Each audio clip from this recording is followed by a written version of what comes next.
আসসালামু আলাইকুম, কেমন আছেন সবাই? আশা করি সবাই আল্লাহর রহমতে ভালো আছেন। আমিও আলহামদুলিল্লাহ আপনাদের দয়ায় ভালো আছি। তো আজকের এই কেকটা 1 পাউন্ডের মধ্যে একটি ভ্যানিলা কেক ছিল। তো কেকটা একটা ভাবি তার বাচ্চাদের জন্য আর কি খাবার জন্য নিয়েছিল, টেস্ট করার জন্য। তো ভাবি এর আগে কখনো নেয়নি, তো এক পরিচিত আর এক ভাবির কাছ থেকে উনি শুনে তারপরে কেকটা নিয়েছিল। তো কেকটা আমি প্রথমেই দেখি 2টা স্লাইস করে তারপরে ক্রাম পুটিং করে একবারে ডেকোরেশনটা করতে চলে এসেছি, কারণ একদম হাতে টাইম ছিল না। আমি এর আগে যে পাঞ্জাবি থিমের কেকটা আপলোড দিয়েছিলাম, এই কেকটা আর এই কেকটা আমি 2টা কেক একদিনে করেছিলাম, আর রাতে কেক দুটো করেছিলাম। রাতে প্রায় আমার এই কেকটা যখন আমি করি তখন প্রায় রাত্র 11:30 মেবি বেজে গেছে হয়তো এরকম। তো আমার বাচ্চারা তারপর আমার হাজব্যান্ড বলছিল এখন ঘুমাও, সকালে উঠে করবা। তো দেখা গেছে আমার সবসময় একটু সকালে ঘুম থেকে লেটে উঠি, যার কারণে আমার সকালে কাজগুলো করা হয় না। সকালের কাজটা আমার কাছে একটু আলসেমি মনে হয়। তো আমি চিন্তা করি রাত্র যতই হোক না কেন কাজটা আমি করে তারপরে ঘুমাবো। তো দেখা গেছে কেক দুটো আমার প্রায় 12টার দিকেই নেয়ার কথা ছিল, পরদিন দুপুর 12টার সময়। তো ভাবি কেকটা নিতে নিতে একদম সেই বিকেল হয়ে গেছে। তো আমি তাড়াহুড়ো করে রাতেই কাজটা করে রেখেছিলাম। তো আসলে কোনো ডিজাইন আমার মাথায় ছিল না। ভাবি বলেছিল যেহেতু বাচ্চাদের জন্য নেবে, খাওয়ার জন্য নেবে, আপনি একটা আপনার পছন্দ মতো একটা ডিজাইন করে দিয়েন।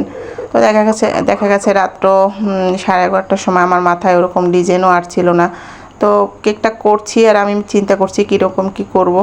তো আসলে যেরকম আমার হাতের কাছে ক্রিম কালার ওগুলো মিক্স না করে আমি যেরকম করতে পেরেছি সিম্পলের মধ্যে সম্ভব আমার কাছে সেরকম আমি করে দিয়েছিলাম। আর কেকটা করার পরে কিন্তু মাশাআল্লাহ সুন্দরই লাগছিল সিম্পলের মধ্যে কাজটা করার পরেও। তো এরকম সিম্পল ডিজাইন কিন্তু আপনারা খুব সহজেই করতে পারেন। যারা নতুন আছেন তাদের কাছে কিন্তু খুবই ইজি লাগবে এই কাজগুলো করতে। আর আমি সবসময় আপনাদেরকে চেষ্টা করি সহজভাবে বা নতুন কোনো ডিজাইন দেখানোর জন্য বা খুব সিম্পলের মধ্যে দেখানোর জন্য, যাতে নতুনরা খুব ভালো বুঝতে পারেন। তো এই তো আমি একদম একটু কালার দিয়ে হালকা পিঙ্ক কালার করে কেকের বেসটা করে নিয়েছি, বডিটা। তারপরে একটু চকলেট ক্রিম দিয়ে আমি এরকম একটু ডালের মতো এঁকে দিচ্ছি, লতার মতো। আর এখানে আমি অনেম নজল দিয়ে আমি হোয়াইট কালারের 2টা ফুল করে দিব। তারপরে সামান্য একটু কালার মিক্স করে তারপরে আমি কয়েকটা ফুল করে দিব। একদম সিম্পল ছিল ডিজাইনটা, যেহেতু আমার ওই টাইমে কালার মিক্স করা এত কিছু ঝামেলা ইচ্ছে করছিল না।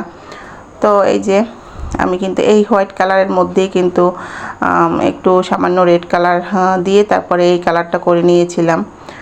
আর সেম নজল দিয়েই কিন্তু আমি নিচের বর্ডারটা করে দিয়েছি।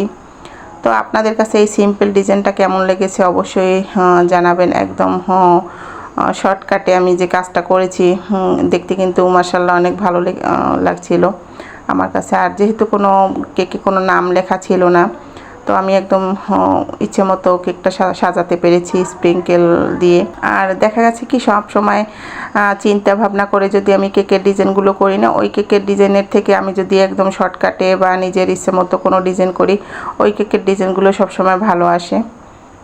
তো এই তো ছিল কেকের ফাইনাল লুক। আসলে কিন্তু কেকটা মাশাআল্লাহ দেখতে কিন্তু খুবই ভালো লাগছিল, আর একদম সুন্দর একটা শান্তি লাগছিল কেকের কাজটা করে। যে অল্পের মধ্যে কেকের লুকটা কিন্তু খুবই সুন্দর লাগছিল। তো আপনাদের কাছে আজকের এই সিম্পল ডিজাইনটা কেমন লেগেছে? যদি ভালো লেগে থাকে প্লিজ আমার চ্যানেলটা সাবস্ক্রাইব করে আমার পাশে থাকবেন আর আমাকে সাপোর্ট করবেন। আমি নতুন ভিডিও দেওয়ার চেষ্টা করব আপনাদের পছন্দ অনুযায়ী, আপনাদের চাহিদা অনুযায়ী। আর এখন থেকে ইনশাআল্লাহ রেগুলার আমার চ্যানেলে ভিডিও পাবেন। সব সময় চোখ রাখবেন আমার চ্যানেলটাকে শেয়ার করে দিবেন আমার ভিডিওগুলো। চ্যানেলটাকে সাবস্ক্রাইব করে বেল আইকনে একটি ক্লিক করে দিবেন যারা নতুন আছেন, যাতে যে কোনো ভিডিও দিলে আপনারা সাথে নোটিফিকেশন পেয়ে যান। আজ এ পর্যন্তই, সবাই ভালো থাকবেন। আবার নতুন কোনো ভিডিও নিয়ে হাজির হয়ে যাব। সেই পর্যন্ত আল্লাহ হাফেজ।